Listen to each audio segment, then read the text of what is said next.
Hello all, this is Radiance Biology classes and I am Mudassir Hamid.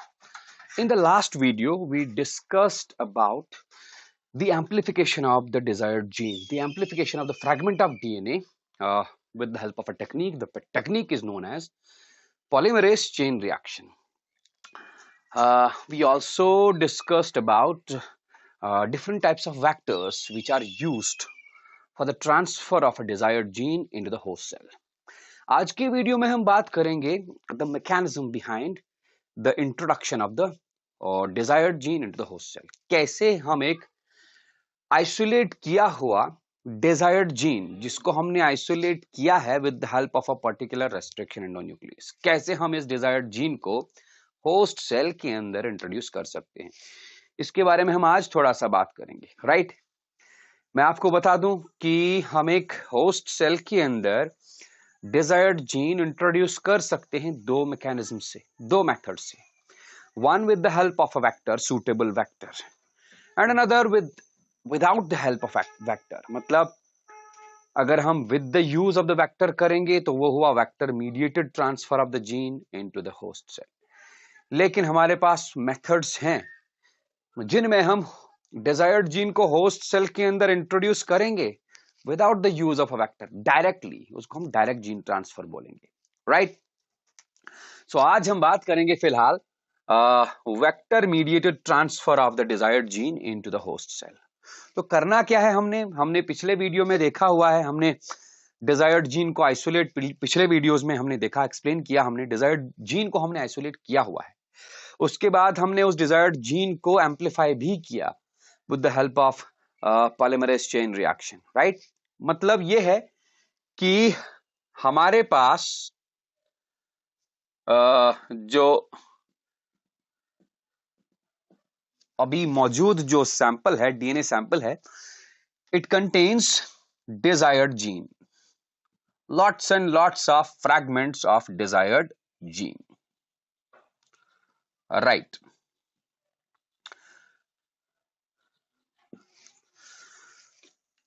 हम एक काम करेंगे, यहां पर हम एग्जाम्पल देंगे introduction of the desired gene into the host cell with the help of a plasmid.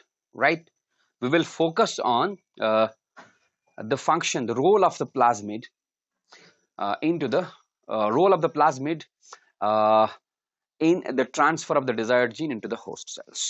Right, so let me do one thing, is test tube के अंदर जिसमें हमारे डिजायर्ड जीन फ्रैगमेंट्स हैं, इसमें हम ऊपर से डालेंगे cut plasmid.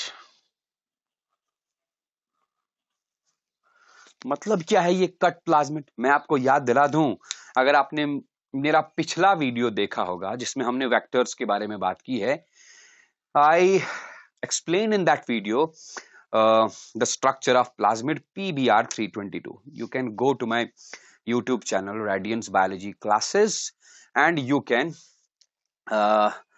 know in detail about that plasmid PBr322. फिर भी मैं थोड़ा सा यहां पर ओवरव्यू दूंगा। हमारे पास जो ये प्लाज्मिड PBr322 वेक्टर है, कुछ ऐसा सीन था मेरे पास, हमारे पास इस वेक्टर का। इसके पास एक ऑरिजिन ऑफ रेप्लिकेशन होता है, ऑरिजिन ऑफ रेप्लिकेशन को हम बोलते हैं ORIC। राइट, इसके पास होता है दो selectable markers. What are these selectable markers? Selectable markers मैं बताऊंगा, ये ऐसे जीन्स हैं जिनकी मदद से हम पता लगा सकते हैं whether a particular desired gene has been introduced into the plasmid or not. हमने प्लाज्मिड को यूज करना है रिकॉम्बिनेंट डीएनए बनाने के लिए, हमने प्लाज्मिड को यूज करना है काइमेरिक डीएनए बनाने के लिए। कैसे हम करेंगे वो? हम डिजायर्ड जीन को इसी प्लाज्मिड डीएनए के साथ ज्वाइन कराएंगे। क्या डिजायर्ड जीन प्लाज्मिड के साथ ज्वाइन हुआ है वो हम मालूम करते हैं, अंदाजा लगाते हैं, गेस लगाते हैं by means of certain genes which are present in the plasmid.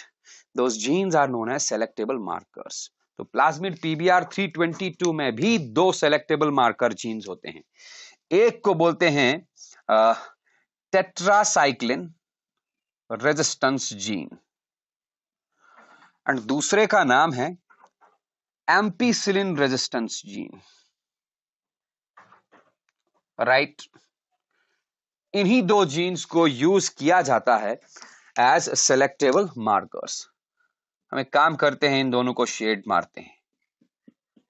These shaded portions, shaded fragments of the plasmid are the antibiotic resistance genes, tetracycline resistance gene and ampicillin resistance gene, right? इस origin of replication के बाद जो ये reason बचा, यहां पर एक restriction site होती है. The restriction site is known as PVU second.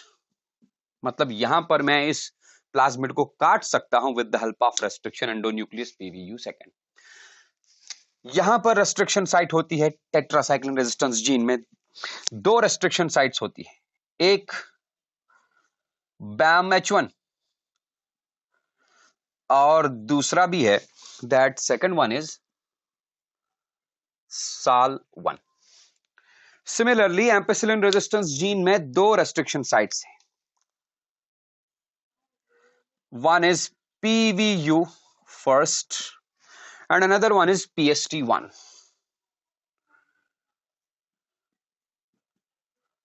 I am repeating this. I have also explained this also in my previous video. और यहां पर इस रीजन में और भी कुछ रेस्ट्रिक्शन साइट्स होती हैं. Like here you can see hind third,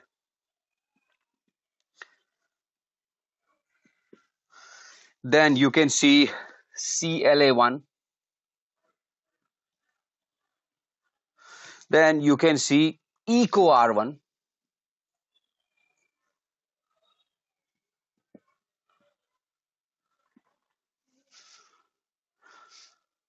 yes, this is the structure of PBR 322. हम क्या करेंगे, लेट सपोज हमने जो डिजायर्ड जीन डीएनए सैंपल से आइसोलेट किया हुआ है, let we have isolated that desired gene with the help of restriction endonuclease named as BAMH1. तो मैं लिखूंगा यहां पर desired gene fragments isolated by BAMH1 endonuclease. ठीक है, तो हम क्या करेंगे, हम यहां पर इस प्लाज्मिड के ऊपर भी टेस्ट ट्यूब में प्लाज्मिड सॉल्यूशन लिया, ऊपर हमने डाल दिए BAMH1 restriction endonucleases. What those BAMH1 restriction endonucleases do? They will cut this plasmid here. Plasmid को यहां पर काटेंगे, राइट, क्योंकि BAMH1 की रेस्ट्रिक्शन साइट यहीं पर है. तो प्लाज्मिड जो कि सर्कुलर डबल स्ट्रैंडेड डीएनए था, it will open up with sticky ends. वही प्लाज्मिड को हम इस डिजायर्ड जीन फ्रैगमेंट के साथ डालेंगे.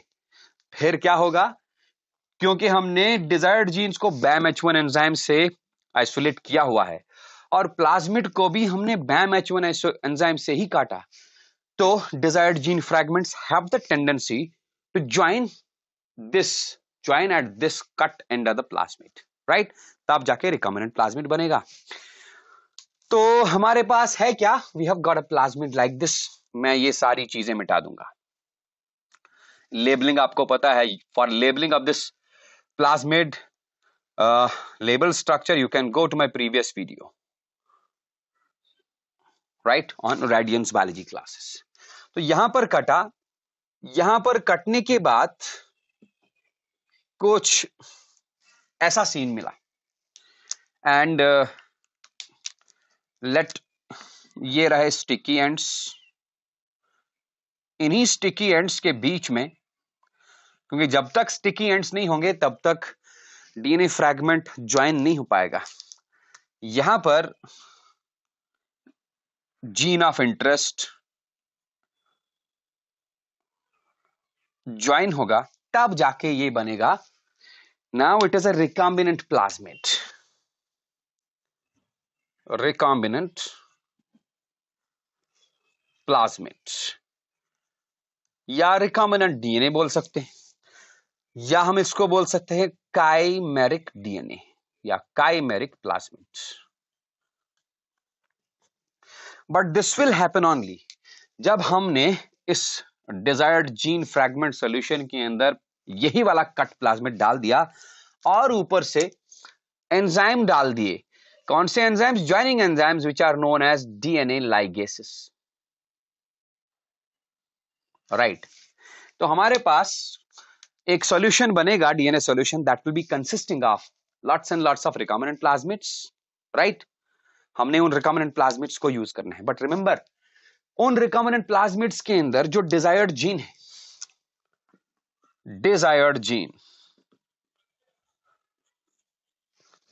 जीन इंट्रोड्यूस हुआ है कहां पर? यहां पर कौन सा जीन था? Tetracycline resistance gene. मतलब कहने का यह है कि ये एम्पेसिलिन रेजिस्टेंस जीन जो है, this one, it is ampicillin resistance gene.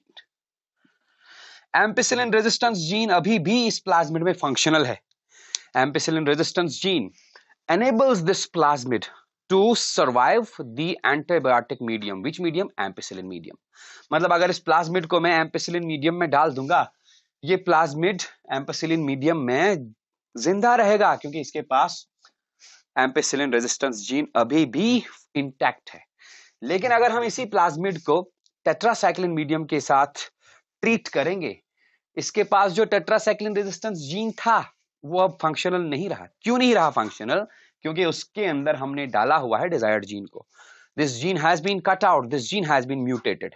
Therefore ये प्लाज्मिड टेट्रासाइक्लिन मीडियम के अंदर सर्वाइव नहीं कर पाएगा। ऑलराइट, इसकी इस एबिलिटी को to survive in the ampicillin medium and not to survive in the tetracycline medium, इसी एबिलिटी को यूज कर सकते हैं, हम करते हैं to isolate the transformed bacterial cells from non transformed bacterial cells. मैं इसको अच्छे से एक्सप्लेन करूंगा। Let me rub this. So after some time हमारे पास जो डीएनए सॉल्यूशन आएगा, this DNA solution will be consisting of recombinant plasmids. Okay, इसके अंदर रिकॉम्बिनेंट प्लाज्मिड्स हैं। और कौन से रिकॉम्बिनेंट प्लाज्मिड्स? जिनके अंदर desired gene introduced into tetracycline resistance gene. Right, अब क्या करेंगे? हम इस पूरे के पूरे डीएनए सॉल्यूशन को एक बैक्टीरियल सेल सॉल्यूशन के अंदर डालेंगे।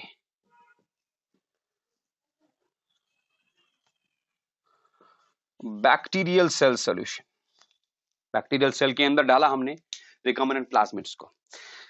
You might be knowing that bacteria have got the ability to take up the foreign DNA by itself. Bacterial cells foreign DNA को खुद ब खुद अंदर लेने की कैपेबिलिटी रखते हैं, लेकिन ये कैपेबिलिटी कितनी होती है? ज्यादा नहीं होती। Bacterial cells have some capability to take up the foreign DNA. Right, तो इस बैक्टीरियल सेल सॉल्यूशन के अंदर बहुत सारे बैक्टीरियल सेल्स हैं। कुछ बैक्टीरियल सेल्स इस रिकॉम्बिनेंट प्लाज्मिड को अंदर लेंगे, कुछ बैक्टीरियल सेल्स रिकॉम्बिनेंट प्लाज्मिड को अंदर नहीं ले पाएंगे। जो बैक्टीरियल सेल्स रिकॉम्बिनेंट प्लाज्मिड को अंदर लेंगे, हम बोलेंगे वो बैक्टीरियल सेल्स ट्रांसफॉर्म हो गए। उन ट्रांसफॉर्म्ड बैक्टीरियल सेल्स को हम ट्रांसफॉर्मेंट्स बोलते हैं, क्योंकि पहले उनके अंदर प्लाज्मिड था नहीं, अब उनके अंदर रिकॉम्बिनेंट प्लाज्मिड आया। Right, by the process of transformation. You might have the knowledge of that experiment performed by Frederick Griffiths. उसने जो एक्सपेरिमेंट किया था डिप्लोकोकस निमोनी के साथ, चूहे के साथ। You can study that story, you will know about the bacterial transformation, right? तो बैक्टीरियल सेल सॉल्यूशन के अंदर कुछ बैक्टीरियल सेल्स खुद ब खुद इस रिकॉम्बिनेंट प्लाज्मिड को अंदर लेंगे and they will be converted into transformed, they will transform into the transformants. अब उनमें कैपेबिलिटी आएगी, क्या कैपेबिलिटी? कि उनके अंदर रिकॉम्बिनेंट प्लाज्मिड आ गया। रिकॉम्बिनेंट प्लाज्मिड उनमें कुछ नए कैरेक्टर्स प्रोड्यूस करेगा, लेकिन there will be a lot bigger chunk of bacterial sales. बहुत सारे बैक्टीरियल सेल्स ऐसे भी होंगे इस टेस्ट ट्यूब के अंदर जिनके अंदर रिकॉम्बिनेंट प्लाज्मिड गया ही नहीं है, उनको हम बोलेंगे non transformants. Is it okay? So क्या लिखूं मैं यहां पर? I can write this after some time, this bacterial cell solution, it will contain what? It will contain two types of bacterial cells, transformants and non-transformants.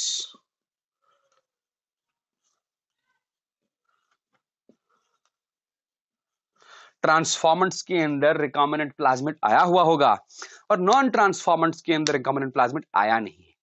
अब हमको करना क्या है? हमको इस बैक्टीरियल सेल सॉल्यूशन से ट्रांसफॉर्मेंट्स को अलग करना है नॉन ट्रांसफॉर्मेंट्स से। Okay, for that separation of transformants from non transformants हम यूज करते हैं अगरोस प्लेटिंग एक्सपेरिमेंट। अगरोस प्लेट्स हम बनाते हैं लाइक दिस। लैबोरेटरी में एक अगार प्लेट बनाया, this is an agar plate, petri plate, petri dish है। इस पेट्री प्लेट के अंदर अगार सॉल्यूशन या अगार जेल रख दिया। इस अगार जेल में हमने डाल दिया एम्पिसिलिन मीडियम।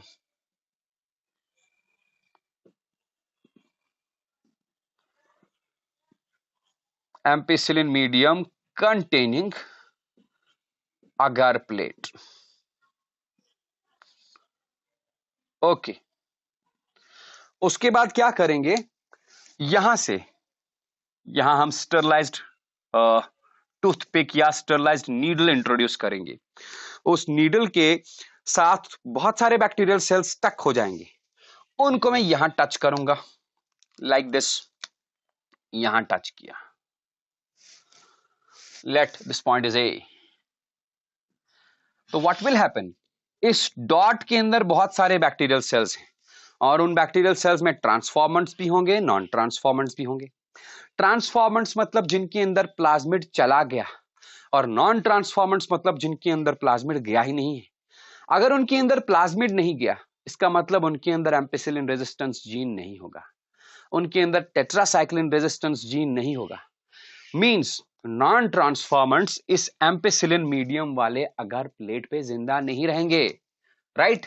इसका मतलब यहां पर जो बैक्टीरियल कॉलोनी ग्रो होगी, this will be a grown bacterial colony. Bacterial colony, इस बैक्टीरियल कॉलोनी के अंदर सिर्फ और सिर्फ ट्रांसफॉर्मेंट्स ही होंगे, right? It will contain transformants only. Is it okay? अच्छा जी, अब हम क्या करेंगे? हम इस बैक्टीरियल कॉलोनी का रेप्लिका प्लेटिंग करेंगे। रेप्लिका प्लेटिंग कैसे करते हैं? ये मैंने एक और अगार प्लेट लिया, उस अगार प्लेट में हम फिर से एम्पिसिलिन मीडियम ही रखेंगे। अगेन एन अगार प्लेट, फिर से मैंने एम्पिसिलिन मीडियम रखा। क्यों? क्योंकि इस कॉलोनी का साइज बड़ा नहीं होगा। वाई? क्योंकि इसके अंदर बहुत सारे नॉन ट्रांसफॉर्मेड बैक्टीरियल सेल्स थे, वो मर चुके हैं, राइट? इसलिए कॉलोनी बड़ी हो चुकी होगी लेकिन उतना बड़ा साइज नहीं होगा, अभी भी इसके अंदर बैक्टीरिया कम ही है। Is it okay? हम क्या करेंगे? फिर से यहां पर एम्पिसिलिन मीडियम वाला अगार प्लेट रखेंगे इस कॉलोनी का साइज इंक्रीज कराने के लिए, राइट? फिर से मैं इसके ऊपर स्टरलाइज्ड टूथपिक टच करूंगा, then we will touch that sterilized toothpick here. What will happen after some time? Ampicillin containing agar medium favors the growth of this colony, क्योंकि इसके अंदर सिर्फ और सिर्फ ट्रांसफॉर्मेंट्स ही हैं, right? Colony consisting of only transformants. अब यहां पर नॉन ट्रांसफॉर्मेंट्स होने का कोई चांस नहीं, क्योंकि वो पहले ही अगर प्लेट में एलिमिनेट हो चुके हैं। नाउ रेप्लिका प्लेटिंग कैसे करेंगे हम? हम एक स्टरलाइज्ड वेलवेट क्लॉथ लाएंगे। वो स्टरलाइज्ड वेलवेट क्लॉथ में इस प्लेट के ऊपर हल्का सा टच करूंगा। जब ये वेलवेट क्लॉथ हम उठाएंगे तो जहां पर उस स्टरलाइज्ड वेलवेट क्लॉथ में इस कॉलोनी का डॉट आया होगा, मैं बिल्कुल वैसे ही प्लेट के ऊपर टच करूंगा। एक तो ये मेथड है। दूसरा सीधा वो लाया हमने स्टरलाइज्ड टूथपिक, वो स्टरलाइज्ड टूथपिक यहां टच करके फिर यहां टच किया, वैसे भी कर सकते हैं। दो तरीके, राइट। नाउ थर्ड, एक और हम अगार प्लेट ले लेंगे। This agar plate now contains tetracycline medium, right. फिर से हम इस बी कॉलोनी का रेप्लिका प्लेटिंग करेंगे ऑन नेक्स्ट वाले अगर प्लेट। होगा क्या, यहां पर मैंने डॉट लगाया, let that dot is C. Now this colony, ये कॉलोनी ग्रो बहुत कम होगी। क्यों? क्योंकि ये कॉलोनी में जितने भी बैक्टीरिया हैं वो सारे क्या है, ट्रांसफॉर्मेंट्स। और ट्रांसफॉर्मेंट्स में रिकॉम्बिनेंट प्लाज्मिड आ चुका है, and that recombinant plasmid contains desired gene. किसके अंदर? डिजायर्ड जीन आ चुका था टेट्रासाइक्लिन रेजिस्टेंस जीन के अंदर। मतलब tetracycline resistance gene in bacterium sales, bacterial cells के अंदर नॉन फंक्शनल है। इसलिए ये बैक्टीरियल सेल्स टेट्रासाइक्लिन मीडियम में डाई हो रहे हैं, मर रहे हैं। That's why the size of the colony will tend to decrease. तो इससे पता चल गया हमको कि हमारा जो जीन ऑफ इंटरेस्ट था, डिजायर्ड जीन था, वो desired gene tetracycline resistance gene के अंदर सक्सेसफुली इंट्रोड्यूस हुआ है, राइट। कर लिया हमने। This dying colony contains transformants only again. इसके अंदर सिर्फ ट्रांसफॉर्मेंट्स ही हैं।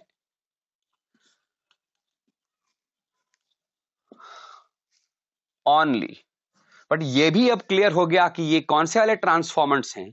इनके अंदर जो जीन ऑफ इंटरेस्ट था, that gene of interest has been introduced into tetracycline resistance gene containing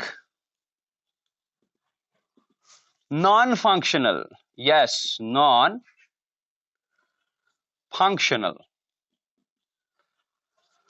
tetracycline resistance gene. क्यों नॉन फंक्शनल? क्योंकि इसके अंदर भैया आ चुका है desired gene. Is it okay? तो हमने आइसोलेट किया किसको? ट्रांसफॉर्म्ड बैक्टीरियल सेल्स को हमने आइसोलेट किया from non transformed bacterial cells. दूसरा मेथड भी है जिससे हम डिजायर्ड जीन को इंट्रोड्यूस कर सकते हैं into the host bacterial cell. उसके बाद होस्ट बैक्टीरियल सेल को सेलेक्ट कर सकते हैं। मतलब दूसरा मेथड हम यूज क्यों करेंगे? हमने देखा इस पूरे प्रोसेस में हम 1, 2 या 3 बार रेप्लिका प्लेटिंग करते हैं। ये 2-3 बार रेप्लिका प्लेटिंग करना, it's a very hectic job. इस हेक्टिक जॉब से बचने के लिए हम एक और तरीका अपना सकते हैं। क्या तरीका अपना सकते हैं? Late me show you. For example, it is a bacterial cell. इस बैक्टीरियल सेल से हमने प्लाज्मिड को बाहर निकाला। Let it is a plasmid, right. इस प्लाज्मिड में 2 एंटीबायोटिक रेजिस्टेंस जीन्स हैं। Okay, late hair and here these 2 are antibiotic resistance genes.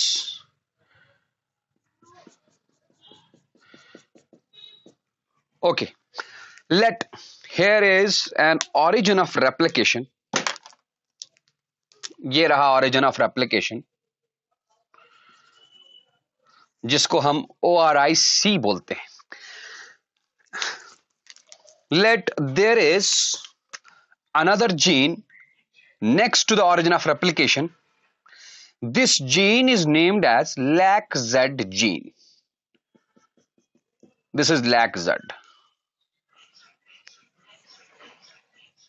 माने ये जो प्लाज्मिड हमने बैक्टीरियल सेल से आइसोलेट किया, इस प्लाज्मिड में 2 एंटीबायोटिक रेजिस्टेंस जीन्स हैं, ampicillin resistance gene and tetracycline resistance gene, right. ORIC है, ऑरिजिन ऑफ रेप्लिकेशन है। एंटीबायोटिक रेजिस्टेंस जीन में बहुत सारे रेस्ट्रिक्शन साइट्स होंगे और ORIC के बगल में LAC-Z जीन है। LAC-Z जीन वही जीन है which is an important component of lactose operon of E. coli bacterial cells. Lactose operon आपने पढ़ा होगा, मैं ही पढ़ाऊंगा आगे अपने आने वाले वीडियोस में मॉलिक्यूलर बायोलॉजी वाले चैप्टर में. Lactose operon is a system of 3 structural genes. 3 structural genes होते हैं उसमें, lac Z, lac Y, lac A. Operator gene होता है, प्रोमोटर जीन होता है और रेगुलेटर जीन होता है, right. We will study this in our incoming videos. Okay, तो लैक जेड जीन का नॉर्मल केसेस में फंक्शन क्या है? Lac Z gene is responsible for the production of beta galactosidase enzyme. Lac Z gene express होके beta galactosidase enzyme बनाएगा इस bacterial cell के अंदर. हमने किया क्या? बैक्टीरियल सेल से ये प्लाज्मिड आइसोलेट किया, राइट. और इस प्लाज्मिड के अंदर लैक जेड जीन है. ऑलरेडी लैक जेड जीन है या हमने इंट्रोड्यूस किया? ओके, एक ही बात है. अब देखिए, इस लैक जेड जीन के अंदर भी रेस्ट्रिक्शन साइट होगी. मान लो यहां पर एक रेस्ट्रिक्शन साइट है. Let the name of this restriction site is, let it is BAMH1. हम क्या करेंगे? हम इस प्लाज्मिड के एंटीबायोटिक रेजिस्टेंस जीन्स को यूज ही नहीं करेंगे एज सेलेक्टेबल मार्कर्स. मैंने फिर से सेलेक्टेबल मार्कर बोला. सेलेक्टेबल मार्कर्स वो जीन्स होते हैं जिन जीन्स की मदद से, जिन जीन्स को यूटिलाइज करके हम पता लगा सकते हैं कि whether a desired gene has been introduced into the plasmid or not. Antibiotic resistance genes in the plasmids are regarded as a very important selectable markers. लेकिन हम इन एंटीबायोटिक रेजिस्टेंस जीन्स को यूज नहीं करेंगे एज सेलेक्टेबल मार्कर्स. इंस्टेड हम क्या करेंगे? यहां पर हम यहां पर लैक जेड जीन को यूज करेंगे एज अ सेलेक्टेबल मार्कर. क्यों? क्योंकि लैक जेड जीन के अंदर भी एक रेस्ट्रिक्शन साइट है, राइट. तो BAMH1 रेस्ट्रिक्शन एंडोन्यूक्लियस इस लैक जेड जीन पे प्लाज्मिड को काटेगा. मतलब कहने का यह है कि हमारे पास जो प्लाज्मिड होगा, the plasmid will be a cut plasmid like this. ये रहा origin of replication, ORIC. Okay, here it is, let it is one antibiotic resistance gene, this one is another antibiotic resistance gene, और यहां पर था lac Z gene. यही lack वो Z gene के ऊपर हमने प्लाज्मिड को काटा हुआ है like this, right.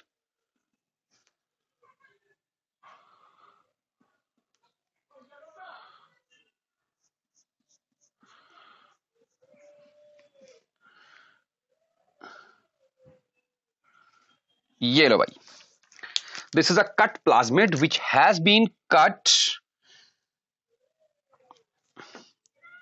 in the middle of the lag Z gene, right. अब हम क्या करेंगे? ऐसे ही प्लाज्मिड को हम टेस्ट ट्यूब में ले लेंगे, हाँ, और उस टेस्ट ट्यूब के ऊपर, ये मैंने टेस्ट ट्यूब में लिया, ये प्लाज्मिड, कट प्लाज्मिड, और इस टेस्ट ट्यूब के ऊपर हम डालेंगे डिजायर्ड जीन. टेस्ट ट्यूब के अंदर हमने डिजायर्ड डीएनए फ्रैगमेंट डाले, राइट. तो होगा क्या? कुछ डिजायर्ड जीन्स यहां पर ज्वाइन हो जाएंगे with the help of enzymes. Again those enzymes are known as DNA ligases, right. तो इस टेस्ट ट्यूब के अंदर जो सॉल्यूशन है, solution contains these cut plasmids. बहुत सारे कट प्लाज्मिड्स हैं, राइट. हमने ऊपर से क्या डाला? डीएनए लाइगेसेस डाले, और डिजायर्ड जीन जो हमने आइसोलेट किया हुआ है, वी हैव आइसोलेटेड, आपने हमारे पिछले वाले वीडियोस में देखा होगा. डिजायर्ड जीन फ्रैगमेंट्स भी हमने इस सॉल्यूशन के अंदर डाले. अब होगा क्या? मकसद क्या है हमारा? डीएनए लाइगेसेस इस डिजायर्ड जीन फ्रैगमेंट को जोड़ेगा यहां पर जहां पर ये प्लाज्मिड कटा हुआ है.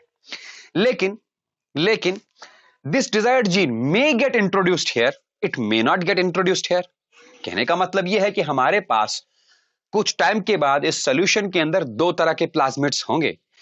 एक जिसको हम बोलेंगे रिकॉम्बिनेंट प्लाज्मिड, और दूसरा which is a non recombinant plasmid, right. इसका मतलब After this, we'll be having a solution containing two types of plasmids. इसके अंदर रिकॉम्बिनेंट प्लाज्मिड्स भी होंगे और नॉन रिकॉम्बिनेंट प्लाज्मिड्स भी होंगे. राइट मतलब कहने का यह है कि इस कट प्लाज्मिड की टेंडेंसी है ये वापस ज्वाइन हो सकता है, वापस क्योंकि इनके पास स्टिकी एंड्स हैं, वापस ये ज्वाइन होके वापस ये ऐसा वाला प्लाज्मिड बनाएगा. अगर ऐसा वाला प्लाज्मिड वापस बना, then lac Z gene will be functional. It will produce the beta galactosidase enzyme. लेकिन अगर वापस ये ज्वाइन ना हुआ, लेकिन इनके बीच में क्या ज्वाइन होगा? Desired gene fragment. तब हम बोलेंगे that is a recombinant plasmid. Late me show you this with the help of a diagram. अगर रिकॉम्बिनेंट प्लाज्मिड हुआ तो रिकॉम्बिनेंट प्लाज्मिड कुछ इस तरह होगा. ये रहा antibiotic resistance jeans. Hair let it is origin of replication. These are two antibiotic resistance genes. हमने एंटीबायोटिक रेजिस्टेंस जीन्स को सेलेक्टेबल मार्कर के तौर पर इस्तेमाल किया ही नहीं. राइट ये रहा यहां पर लैक-Z जीन, और यही लैक-Z जीन इसी को हमने यूज किया था एज अ सेलेक्टेबल मार्कर. क्योंकि लैक-Z जीन ही कटा हुआ था bye means of a particular restriction endonuclease, इसलिए डिजायर्ड जीन फ्रैगमेंट यहां पर अटैच हुआ होगा with the help of enzyme DNA ligase. This is the desired gene. Okay ये वाला जो प्लाज्मिड बना, इस प्लाज्मिड में डिजायर्ड जीन इंट्रोड्यूस हुआ है. कहां पर? लैक-Z जीन के अंदर. This type of plasmid is a recombinant plasmid. It is a recombinant plasmid. लेकिन अगर नॉन रिकॉम्बिनेंट प्लाज्मिड हुआ तो नॉन रिकॉम्बिनेंट प्लाज्मिड के अंदर ऐसा सीन होगा. ये रहा एंटीबायोटिक रेजिस्टेंस जीन, ये रहा antibiotic resistance gene. Here it is origin of replication, and here it is functional lacZ gene. This is a non-recombinant plasmid. मतलब कहने का यह है कि हमारे सॉल्यूशन के अंदर दो तरह के प्लाज्मिड्स होंगे, recombinant plasmids and non recombinant plasmids. Okay अब हम क्या करेंगे? अब हम इसी सॉल्यूशन के अंदर बैक्टीरियल सॉल्यूशन डाल देंगे, बैक्टीरियल सेल्स डाल देंगे. लेकिन कौन से बैक्टीरियल सेल्स? ये वो वाले बैक्टीरियल सेल्स होंगे जिनके पास लैक-Z जीन होगा, but lac Z gene in them is mutated. मतलब उन बैक्टीरियल सेल्स में लैक-Z जीन में म्यूटेशन हुई है and lac Z gene is non functional in them.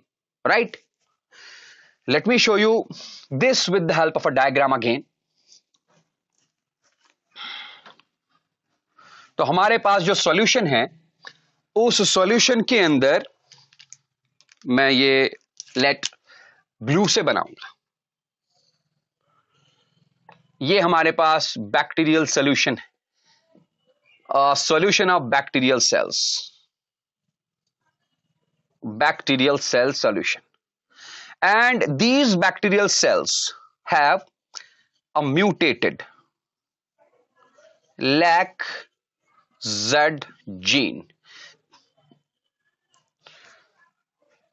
in them. इनके पास लैक-Z जीन है but that lacZ gene is mutated. इसका मतलब ये हुआ इनका लैक-Z जीन जो है that is unable to produce what? Beta galactosidase enzyme. Right अब हमने किया क्या? हमने ये किया,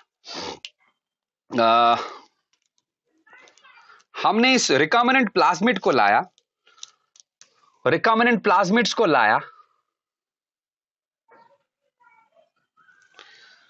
राइट रिकॉम्बिनेंट प्लाज्मिड को मतलब हमने इस सॉल्यूशन को लाया, दिस सॉल्यूशन. एक मिनट, ये जो सॉल्यूशन है हमारे पास, ये सॉल्यूशन हमने लाया और इस सॉल्यूशन को हमने यहां डाला। इस सॉल्यूशन में दोनों चीजें हैं, recombinant plasmids plus non recombinant plasmids. तो what these bacterial cells do, ये क्या करेंगे आपको अगेन मैं बताऊंगा। Bacterial cells have got the capability to take up the foreign DNA, right? This process of bacterial cells to take up the foreign DNA and get converted into another strain, the process is known as bacterial transformation. मतलब कहने का ये है कि ये plasmids bacterial cells के अंदर जाएंगे, राइट? मतलब हमारा कहने का ये है कि जो हमारे पास कुछ टाइम के बाद बैक्टीरियल सेल सॉल्यूशन होगा like this. Again, it is a bacterial cell solution, and this bacterial cell solution will be now consisting of transformants. इसके अंदर ट्रांसफॉर्म्ड बैक्टीरियल सेल्स होंगे, ट्रांसफॉर्म्ड बैक्टीरियल सेल्स। अब आप बोलोगे सर ये plasmids recombinant as well as non recombinant plasmids bacterial cells के अंदर जा भी सकते हैं, नहीं भी जा सकते। क्यों? क्योंकि मैंने पिछले वीडियो में ही बताया हुआ है, या मैं आपको आज भी बताऊंगा कि जो बैक्टीरियल सेल्स हैं ये इन प्लाज्मिड्स को अंदर ले भी सकते हैं, नहीं भी ले सकते। या बैक्टीरियल सेल्स की capability to take up the foreign DNA ये 100% नहीं होती। बैक्टीरियल सेल्स के अंदर फॉरेन डीएनए जाना it is a very low percentage. शायद approximately the bacterial cells have got the competence of about 21% to take up this foreign DNA. हाँ, एक और पॉइंट मैं यहां बताना चाहूंगा, जो बैक्टीरियल सेल्स इस प्लाज्मिड को अंदर लेंगे, मैं बोलूंगा those bacterial cells are competent, उनकी कंपिटेंसी है फॉरेन डीएनए को अंदर लेने की। लेकिन ये कंपिटेंसी 100% नहीं होती, कंपिटेंसी कम होती है। Some books say that the competency is 30%, some say 25%, some say 35%. अब देखो, क्योंकि बैक्टीरियल सेल्स के फॉरेन डीएनए अंदर लेने की, मतलब रिकॉम्बिनेंट प्लाज्मिड अंदर लेने की और नॉन रिकॉम्बिनेंट प्लाज्मिड अंदर लेने की कैपेबिलिटी 100% नहीं है, कम ही है। इसका मतलब इसके अंदर ट्रांसफॉर्म्ड बैक्टीरियल सेल्स भी होंगे। ट्रांसफॉर्म्ड बैक्टीरियल सेल्स मतलब जिनके अंदर प्लाज्मिड जा चुका है, वेदर रिकॉम्बिनेंट और नॉन रिकॉम्बिनेंट। और नॉन ट्रांसफॉर्म्ड बैक्टीरियल सेल्स भी होंगे, नॉन ट्रांसफॉर्मेंट्स, इसका मतलब जिनके अंदर प्लाज्मिड नहीं गया। और नॉन ट्रांसफॉर्मेंट्स को हम अलग कैसे करेंगे? वहां पर हम यूज करेंगे इन एम्पेसिलिन और एंटीबायोटिक रेजिस्टेंस जीन को। हम इस सॉल्यूशन को एंटीबायोटिक मीडियम के साथ ट्रीट करेंगे, और एंटीबायोटिक मीडियम के साथ जब ट्रीट करेंगे तो सारे बैक्टीरियल सेल्स मर सकते हैं ऑब्वियसली, क्योंकि सारे बैक्टीरियल सेल्स जिंदा रहेंगे क्योंकि antibiotic resistance gene enable those bacteria to live. वहां पर हम कर सकते हैं, क्या काम कर सकते हैं? वहां पर हम यहां पर भी कुछ इंसर्ट कर सकते हैं। एंटीबायोटिक रेजिस्टेंस जीन के अंदर कुछ डीएनए फ्रैगमेंट इंसर्ट किया। मान लो ये एम्पेसिलिन रेजिस्टेंस जीन था, एम्पेसिलिन रेजिस्टेंस जीन के अंदर कुछ इंसर्ट किया डीएनए फ्रैगमेंट, तो एम्पेसिलिन रेजिस्टेंस जीन क्या हुआ? या जैसा कि मैंने पिछले मेथड में बताया, जीन ऑफ इंटरेस्ट को हम इंट्रोड्यूस करते हैं किसके अंदर? या तो एम्पेसिलिन रेजिस्टेंस जीन के अंदर या टेट्रासाइक्लिन रेजिस्टेंस जीन के अंदर। वो अलग कहानी है, लीव दैट। हम यहां पर सिर्फ फोकस करेंगे ट्रांसफॉर्म्ड बैक्टीरियल सेल्स पे। इसके अंदर सिर्फ ट्रांसफॉर्म्ड बैक्टीरियल सेल्स हैं, लेकिन ये ट्रांसफॉर्म्ड बैक्टीरियल सेल्स में दो तरह का इसके अंदर प्लाज्मिड होगा। Some transformed bacterial cells contain recombinant plasmids,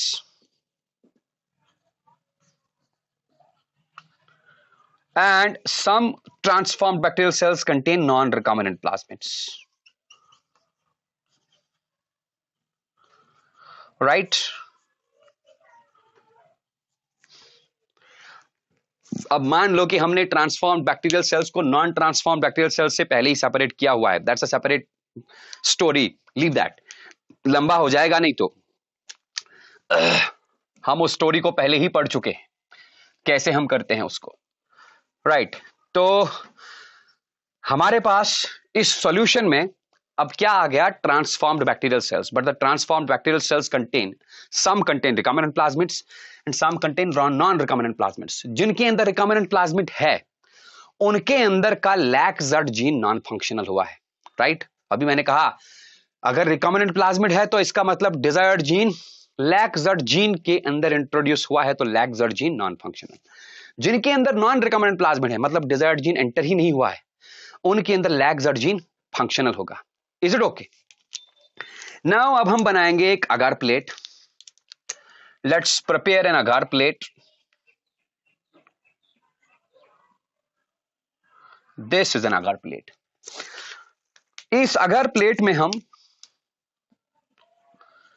एक क्रोमोजेनिक सब्सटेंस भी रखेंगे। That chromogenic substance is known as X gal. X-gal. X-gal is a chromogenic substance. Probably it is 5-bromo 4-uracil indolyl galactoside. ऐसा ही कुछ है। क्रोमोजेनिक सब्सटेंस है ये। What do you mean by chromogenic substance? इसका मतलब ये कलर प्रोड्यूस करने वाला सब्सटेंस है, राइट? हम क्या करेंगे, हम यहां से कुछ ड्रॉप लाएंगे, वो ड्रॉप हम यहां पर ऐड करेंगे। चलो मैं इसको ए नाम रखूंगा। स्टरलाइज्ड टूथपिक लाएंगे, स्टरलाइज्ड टूथपिक को यहां एंटर करेंगे, फिर वही स्टरलाइज्ड टूथपिक यहां टच होगी, यहां भी टच होगी। Is it okay? अब देखो एक्स-गाल की प्रॉपर्टी क्या है। अगर एक्स-गाल के ऊपर बीटा गैलेक्टोसाइडेस एंजाइम, एक्स-गाल अगर इसके ऊपर beta galactosidase enzyme, beta galactosidase enzyme act करेगा, this X gal will break and produces blue colour, right? आप ही बताइए, हमारे सॉल्यूशन के अंदर दो तरह के बैक्टीरियल सेल्स हैं, दो तरह के ट्रांसफॉर्म्ड बैक्टीरियल सेल्स। एक वो जिनके अंदर रिकॉम्बिनेंट प्लाज्मिड है।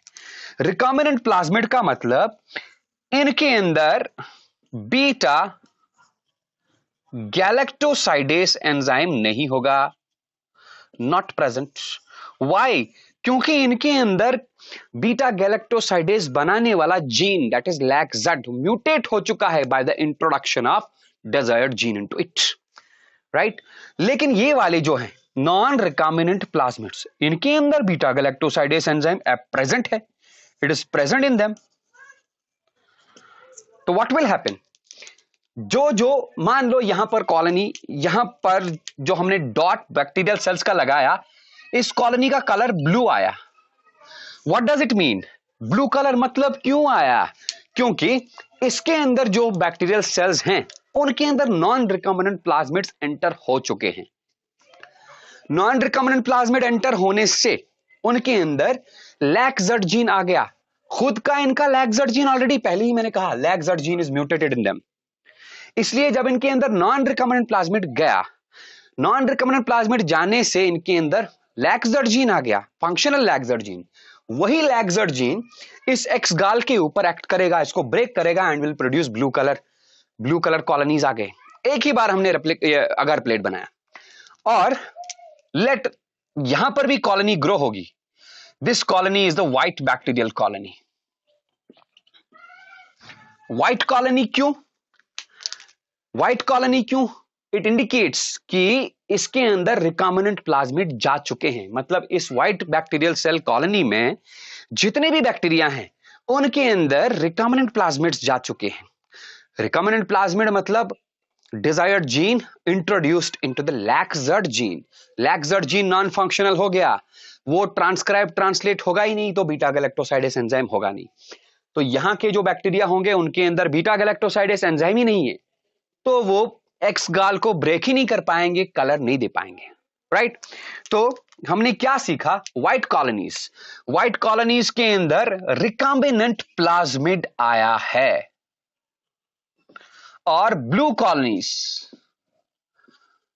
कॉलोनीज के अंदर नॉन रिकॉम्बिनेंट प्लाज्मिड आया हुआ है, राइट? हमने सेपरेट किया ऐसे वाले ट्रांसफॉर्म्ड बैक्टीरियल सेल्स को जिनके अंदर रिकॉम्बिनेंट प्लाज्मिड आ चुका है, फ्रॉम दोस ट्रांसफॉर्मेंट्स जिनके अंदर रिकॉम्बिनेंट प्लाज्मिड आया नहीं है, नॉन रिकॉम्बिनेंट प्लाज्मिड आया है, ठीक है। इस प्रोसेस में हमने सिर्फ एक बार अगार प्लेट बनाया। One more thing you need to remember is, एक और पॉइंट रिमेंबर याद रखने की जरूरत है, बहुत ही इंपॉर्टेंट पॉइंट है। हमने किया क्या, जो हमने रिकॉम्बिनेंट प्लाज्मिड तैयार किया, यस, जो हमने रिकॉम्बिनेंट प्लाज्मिड तैयार किया था, बनाया था, उस रिकॉम्बिनेंट प्लाज्मिड में लैक-जेड जीन के अंदर हमने फिट किया था किसको, डिजायर्ड जीन को। It was a recombinant plasmid in which desired gene was introduced into lac-Z gene।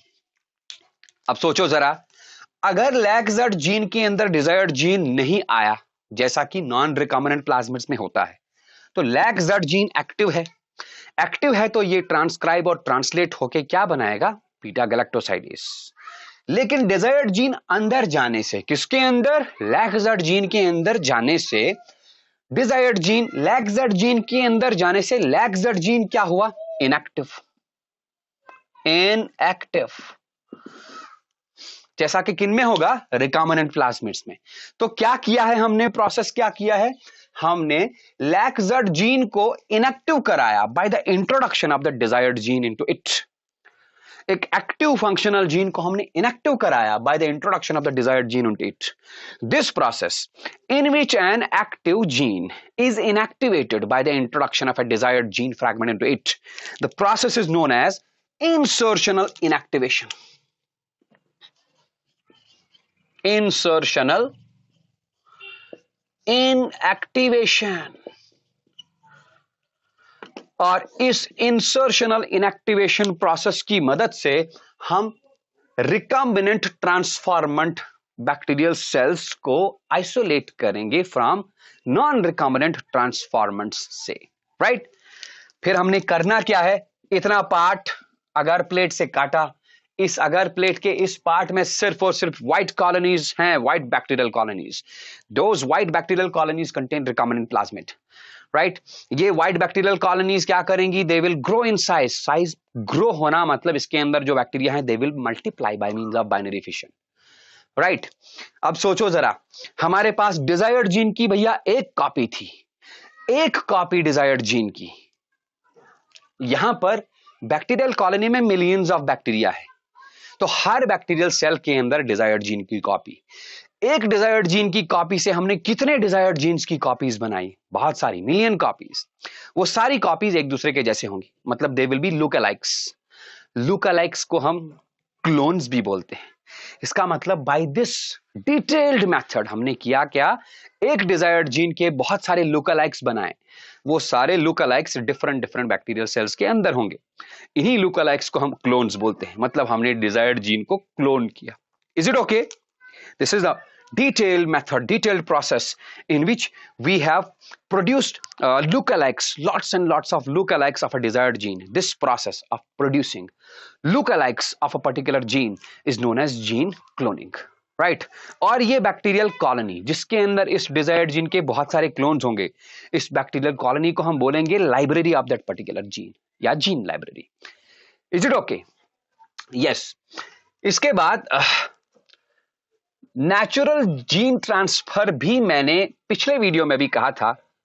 अगर आपने वो वीडियो देखा होगा मेरे YouTube channel radiance biology classes पे, तो you might have knowledge about that. Natural gene transfer मतलब होस्ट सेल के अंदर नेचुरली कोई जीन ट्रांसफर होगा, डीएनए फ्रैगमेंट होस्ट सेल के अंदर नेचुरल तरीके से जाएगा। उसका मैंने एक एग्जाम्पल दिया हुआ था। You can go to my YouTube channel and subscribe that for that video। एक बैक्टीरियम है, उस बैक्टीरियम का नाम है agrobacterium tumefaciens. Agrobacterium tumefaciens. This Agarobacterium tumefaciens is also known as a natural genetic engineer। Natural genetic engineer. क्यों? अगरोबैक्टीरियम ट्यूमेफेशियंस के पास एक plasmid है. The plasmid is known as TI plasmid. ये काम क्या करता है? ये इस TI प्लाज्मिड को इंट्रोड्यूस कराता है खुद से. It introduces this TI plasmid into the plant cells. Agrobacterium plants को इन्फेक्ट करता है. इसका इन्फेक्शन कैसे होता है? ये अपने टीआई प्लाज्मिड को प्लांट के किसी ऑर्गन के अंदर इंट्रोड्यूस करा दिया. अब देखिए, टीआई प्लाज्मिड में ट्यूमर इंड्यूसिंग जीन्स होते हैं. ट्यूमर इंड्यूसिंग जीन्स मतलब कहने का यह है कि अगर टीआई प्लाज्मिड प्लांट के अंदर गया तो मतलब प्लांट के अंदर ट्यूमर इंड्यूसिंग जीन भी आ गया. ये ट्यूमर इंड्यूसिंग जीन इस प्लांट में क्या करता है? इसमें स्टिमुलेट करता है, stimulate the formation of a tumour. That tumour is known as crown gall. तो कुल मिला के बात यह है, अगरोबैक्टीरियम ट्यूमेफेशियंस प्लांट्स को इन्फेक्ट करता है और डिजीज क्रिएट कराता है प्लांट्स में. The disease is known as crown gall disease. Crown gall disease में होता क्या है? प्लांट के किसी ऑर्गन में जहां पर इस बैक्टीरियम ने इन्फेक्ट किया है वहां पर ट्यूमरस आउटग्रोथ बनती है. And this tumorous outgrowth is produced with the help of a gene. The gene is known as tumour inducing gene that is located in the TI plasmid. Is it okay? तो scientist ने, researchers ने किया क्या? इन्होंने agrobacterium की इस natural genetic transfer की ability को यूज किया. व्हाट दे डिड, इन्होंने इस टीआई प्लाज्मिड को आइसोलेट किया एग्रोबैक्टीरियम से और टीआई प्लाज्मिड से ट्यूमर इंड्यूसिंग जीन्स को बाहर निकाला. हाँ, removal of tumour inducing jeans. इसके बदले टीआई प्लाज्मिड में क्या डाल दिया? टीआई प्लाज्मिड के अंदर कोई डिजायर्ड जीन डाल दिया. So what researchers did? They introduced a desired gene into the TI plasmid and removed the tumor-inducing gene from the TI plasmid. मतलब इन्होंने अगरोबैक्टीरियम के ट्यूमर इंड्यूसिंग प्लाज्मिड को डिसआर्म कर दिया. उसके बाद इस डिसआर्म्ड मॉडिफाइड प्लाज्मिड को वापस अगरोबैक्टीरियम में डाल दिया और छोड़ दिया प्लांट के पास. अगरोबैक्टीरियम के पास एबिलिटी है, ये इस प्लाज्मिड को इंट्रोड्यूस कराएगा किसके अंदर? प्लांट के अंदर. और प्लांट के अंदर प्लाज्मिड आया. कौन सा प्लाज्मिड? TI plasmid. लेकिन टीआई प्लाज्मिड के अंदर जो ट्यूमर इंड्यूसिंग जीन थे वो प्लांट के अंदर आए ही नहीं. उसके बदले क्या आया? एक डिजायर्ड जीन. वो डिजायर्ड जीन प्लांट के अंदर एक्सप्रेस होगा and we will get the desired product. Okay, जो हमने जीन क्लोन किया, मतलब बैक्टीरियल सेल्स के अंदर, बैक्टीरियल कॉलोनीज के अंदर जो millions and millions of copies of the desired gene है, वो डिजायर्ड जीन्स भी बैक्टीरियल सेल्स के अंदर एक्सप्रेस होंगे. मतलब ट्रांसक्रिप्शन होगा, उनका ट्रांसलेशन होगा और डिजायर्ड प्रोटीन बनेगा. फिर हम इन बैक्टीरियल कॉलोनीज से उस डिजायर्ड प्रोटीन को हार्वेस्ट कर सकते हैं. लेकिन यहां पर देखिए, यहां पर desired gene tumour inducing plasmid के थ्रू प्लांट के अंदर गया, तो जब ये डिजायर्ड जीन प्लांट के अंदर एक्सप्रेस होगा, ये प्लांट के अंदर ही वो प्रोटीन बना देगा. हमको प्लांट से आइसोलेट ही नहीं करना है, हमको उस प्लांट का प्रोडक्ट खाना है. We will definitely easily without any hindrance we will consume that protein if we eat the product of that plant. But हमारे पहले वाले केस में हमने क्या किया? बैक्टीरियल सेल्स के अंदर हमने डिजायर्ड जीन को भेज दिया. फिर जब वो बैक्टीरियल सेल्स के अंदर का डिजायर्ड जीन ट्रांसक्राइब और ट्रांसलेट होगा, तब जाके प्रोटीन बनेगा. हमको उस बैक्टीरियल कॉलोनी से प्रोटीन को आइसोलेट करना है, तब जाके हम उस प्रोटीन को यूज कर सकते हैं. Is it okay? It was all about the introduction of the desired gene into the host cell with the help of a vector, right? हम बैक्टीरियोफेज वेक्टर्स को भी यूज कर सकते हैं. कैसे? Bacteriophages are viruses. उनके कैप्सिड के अंदर एक लीनियर डबल स्ट्रैंडेड डीएनए होता है. करना क्या है? बैक्टीरियोफेज के कैप्सिड के अंदर का जो डीएनए है उसके साथ डिजायर्ड जीन कंबाइन कराना है. तो बैक्टीरियोफेज के अंदर के कैप्सिड के अंदर रिकॉम्बिनेंट डीएनए आ गया, काइमेरिक डीएनए आ गया.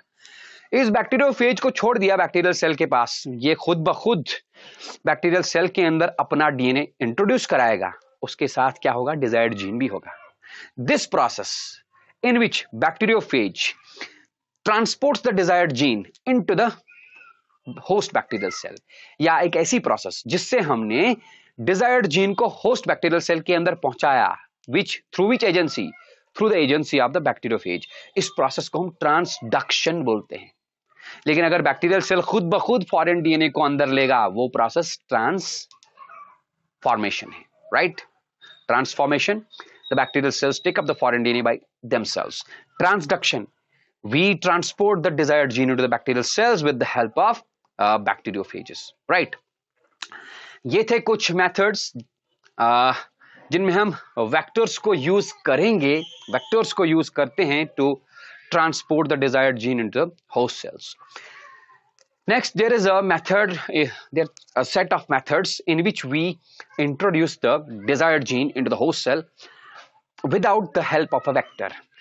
उस process को हम बोलते हैं vectorless transfer of desired gene into the host cells. We will study about that set of methods of gene transfer in our next video.